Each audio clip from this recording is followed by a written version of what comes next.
අන්න. බෝල බෝල එනවනේ. උඩට එනවා.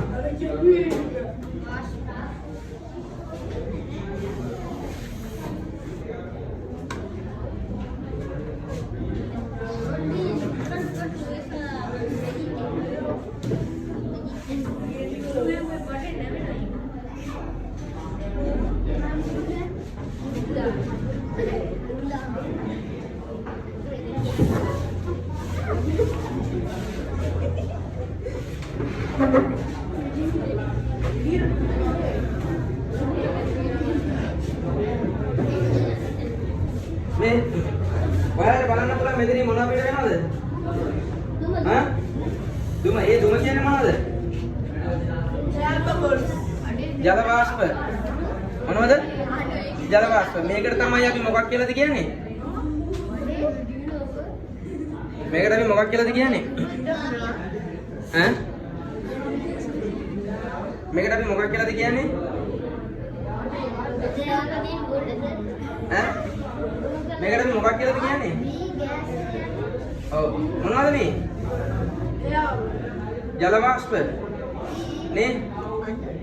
ජල වාෂ්ප. මෙතන ජල වාෂ්ප. හරි. දැන් මේකේ ටෙම්පරේචර් එක කීයක් විතරද? සෙල්සියස් 100ක්. මේකේ ටෙම්පරේචර් එක කීයද? සෙල්සියස් 100 සෙල්සියස් නේ? 100 සෙල්සියස්. මේක මෙහෙම අල්ලගෙන හිටියොත් මොකද වෙන්නේ? මේකේ තියෙන ජලය ටික ඔක්කොම අයින් වෙනකම් මොකද වෙන්නේ? අල්ලගෙන මේකේ තියෙන ජලය ටික ඔක්කොම මොකද වෙන්නේ? අයින් වෙනවා. ඈ? වැඩි වෙන්නේ නැහැ.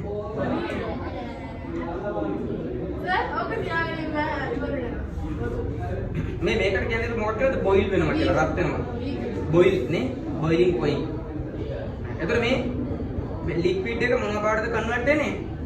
ගෑස් එක බවට. ලික්විඩ් එක ගෑස් එක බවට කන්වර්ට් වෙනවා. මේ ලික්විඩ් එක ගෑස් එක බවට කන්වර්ට් වෙනා මේ ගෑස් එක මොකද වෙන්නේ? මෙතනින් අයින් වෙලා යනවා. නේ? අපිට මේක දැන් මේ තර්මෝමීටර් එකක් වෙන පාවිච්චි කරන උෂ්ණත්වමානයක් පාවිච්චි කරනවා නම් මෙතන ටෙම්පරේචර් කීයයි කියලාද සෙල්සියස් වලින් පෙන්නන්නේ? ඈ? 100 සෙල්සියස් වලින් 100 සෙල්සියස්.